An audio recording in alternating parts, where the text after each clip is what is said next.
This story begins with a single dollar. Yes, this dollar. This is a souvenir I got from my last day in LA as I was buying the Metrolink ticket to go from Anaheim to Union Station in order to take the LAX shuttle bus. There was a older guy in front of us and he bought a ticket and put in a 20. The machine spits it all back in coins, and in order not to stall our time, he rushed and dropped this single dollar.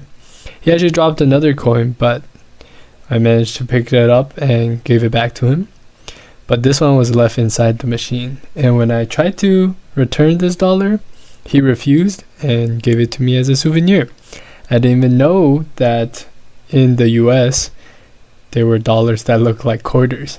But this story begins with a dollar because, as most people know, most people work for a living for a dollar to survive. And this is my story this week after I came back from LA. You might be looking at this picture and wondering, where is that? That looks like the suburbs. Yes, I was at a work site this week working on some tiling for my friend Speedy. This is what I did on the first day. And basically, on day one, the first procedure started with going into the rooms that had carpet and ripping it up. And the green stuff is the insulators underneath. I had the joy of picking this up and going up a sloped hill. And yeah, I just did that to start. And I was the general helper. When I signed up, I thought I was going to move tiles, you know. I've done this before, and in the past, I got a great workout from just lifting tiles, and it felt nice to get paid to work out. So here I am at the work site, and it starts, and the tiles arrive. So I'm like, oh yay, the carpet was nothing. Here comes the real challenge. So I see a truck pull up to the house with this many tiles, and I'm like, all right, let's get started. So I drank my protein shake. On Monday, I actually put 2 scoops of protein thinking it was going to be that strenuous. But these tiles, unlike last time, were only 47 pounds. The tiles I lifted last time were closer to 70. And to save time, sometimes I would lift 2 of them up 3 flights of stairs. But yeah, all in all, I moved 101 boxes of tile on day one. And they weren't that bad. I had the help of a little dolly. The only challenging part was going down a slope hill. And it became like a back exercise as I tried not to get the cart to go momentuming. And each trip could only pick up a couple tiles at a time. But I got that done. And I was feeling okay on the first day. You know, I was like, this ain't too bad. You know, I'm in a rich guy's house. He has some interesting art. I'm a blur this because I don't know if YouTube will allow this. But yeah, I was having a great time on the first day. The sun was out. It wasn't cold. I was looking at nice views. These houses are worth like anywhere from $2 to $3 million. And you get a nice view of the downtown, of the Rocky Mountains, and COP. I'm not going to tell which community this is.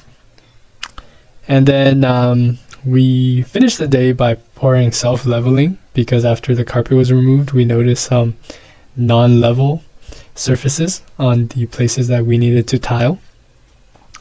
And my other job was filling up water buckets, and doing it in the shower took forever. This is a time lapse.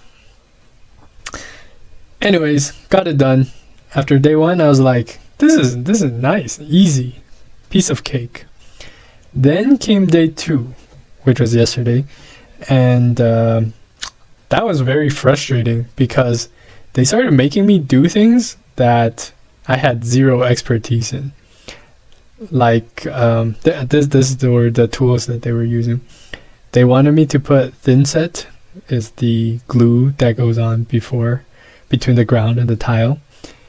They made me do that, and I had no clue on how to do it. Made a mess. You know, I hope you guys like my new nails because that's not coming off. after it dries. And they were scolding me for not knowing how to do the job, but literally it's my first time doing it. So I'm in the back, and every time Speedy got close to me, he would scold me for not moving all my equipment back. But I'm like, bro, where am I supposed to go? This room is only so big. And yeah, made a big mess. Did not have fun. And to be honest, I thought I did an okay job, but guy was relentless. He was just on me. You know, if you worked any kind of job, like a overbearing supervisor that kind of just lashes out. And this being a non-regulated work site, bro was taking it out on me. And all I had to cheer myself up were coffees and these donut things. And yeah, you know, the finished product looks great. He's a great tile setter, but I hated being his helper. And half the time, I don't know what to do because he can only tile so fast. And in the meantime, what can I do except lounge around, drink coffee, and eat snacks? You know what I'm saying? It's not like I wanted this. But anyways, the moral of the story is, throughout this experience of yesterday and today, I realized that I absolutely detest having someone who is quote unquote the boss of me, you know? Because basically what he's trying to imply is whatever he says goes, and he'll ignore my inexperience, and not to mention the fact that I didn't even sign up for this. In my head, I was just here to move tiles, get paid, and leave, you know what I'm saying? But this guy was scolding me hard, and several times I had to just like hold back my thoughts, as I am sure many of you guys have experienced even during like regular work, right? And you can't lash out because the guy's paying you. Like, what are you gonna what are you gonna do? Am I right? And I just took it. And you know what? In my head, I'm like, this is not worth my wage. It's not that the work is challenging, like too challenging to be worth what I'm getting paid, but it's just like the environment. I mean, I made a video talking about my appreciation for blue collar workers, and all of that is true. It's just, I don't think it's for me. The instability of it, like for example, Monday I worked 9 hours, yesterday I worked 11 hours, and today I worked 7. It's just all over the place, and there's no rhyme or reason to any of it. And all you can do is just stand there and try to be helpful. And if you make a mistake, to them it's life or death, you know, like they have to pay for your mistakes. I get it, but considering how much money these guys are getting paid and the attitudes that they were having, like, it rubbed me the wrong way. That's all I can say. And I almost didn't even show up to work today, but luckily my friend Karis came and gave me some moral support. I split the money with her, obviously. And yeah, I survived, but in the back of my head, I ain't never going back. You know what I'm saying? This is the last blue collar contract I would ever pick up. Like for me, I don't think my strengths are here. It's gonna be in business and scaling businesses. And the thing is, I like manual work. It's just like, I will never be the big boss of a blue collar job. So in my head, this is a dead end for me. It's not gonna go nowhere. So knowing that, I'm gonna put my foot down and say, this is the last straw. I got my fill of what it means to be a blue collar worker. For my personal reasons, I will never pick up a contract like this ever again. And I'm still gonna say, if you need tiles, hire Speedy. He's the best at what he does. But this industry, just not for me.